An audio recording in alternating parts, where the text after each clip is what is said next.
49 అంటే సంతానం, 49 అంటే సంతోషం. నమస్తే, వెల్కమ్ టు ఐ డ్రీమ్.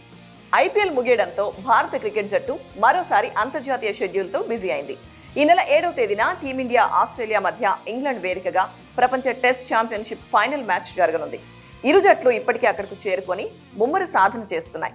ఇక భారత జట్టు వరుసగా రెండోసారి ఫైనల్ చేరగా ఈసారి ఎలాగైనా టైటిల్ను కైవసం చేసుకోవాలనే దృఢ సంకల్పంతో ఉంది. మరోపక్క ఆసీస్ తొలిసారి WTC తుది పోరులో తలపడుతోంది. WTC ఫైనల్ టైటిల్ను దక్కించుకోవాలని రోహిత్ సేన ఉవ్విళ్లూరుతోంది. ఈ క్రమంలో ఐపీఎల్ ముగియగానే భారత క్రికెటర్లు ఒక్కొక్కరిగా ఇంగ్లీష్ గడ్డ మీద అడుగుపెట్టారు. ఆసీస్ను ధీటుగా ఎదుర్కొనేందుకు టీమిండియా నెట్స్లో తీవ్రంగా శ్రమిస్తుంది. అయితే టీమిండియాకు తుది జట్టును ఎంపిక చేయడం పెద్ద సవాల్గా మారింది. ప్లేయింగ్ 11 పై ఇప్పటికే స్పష్టత రాలేదు. వికెట్ కీపర్గా ఎవరిని ఆడించాలి, అలాగే బౌలింగ్ కాంబినేషన్ విషయంలో సందిగ్ధత నెలకొంది.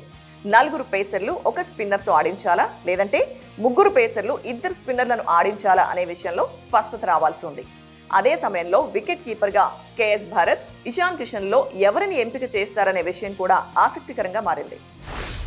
WTC ఫైనల్కు భారత జట్టు ఎంపిక విషయమై దిగ్గజ ఆటగాడు సునీల్ గవాస్కర్ తన అభిప్రాయం వ్యక్తం చేశాడు. ఆసీస్తో పోరులో ఎవరు ఆడితే బాగుంటుందనే విషయాన్ని ఆయన వెల్లడించాడు. ఓపెనర్లుగా రోహిత్ శర్మ, శుభ్మన్ గిల్ తర్వాత 3వ స్థానంలో చేతేశ్వర్ పుజారా, 4వ స్థానంలో విరాట్ కోహ్లీ, 5వ స్థానంలో అజింక్య రహానేను ఆడించాలని గవాస్కర్ సూచించాడు. వికెట్ కీపర్గా ఇషాన్ కిషన్ కు బదులు కేఎస్ భరత్ వైపు తాను మొగ్గు చూపుతానని గవాస్కర్ తెలిపాడు.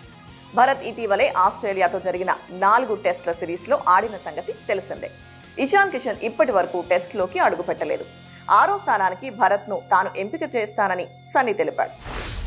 ఇక ఫైనల్ మ్యాచ్ జరిగే ఓవల్ పిచ్ స్పిన్నర్లకు అనుకూలిస్తుందనే అంచనాతో ఉన్న సునీల్ గవాస్కర్ రవీంద్ర జడేజా, రవిచంద్రన్ అశ్విన్ ఇద్దరిని తుది జట్టులోకి తీసుకుంటానని చెప్పాడు.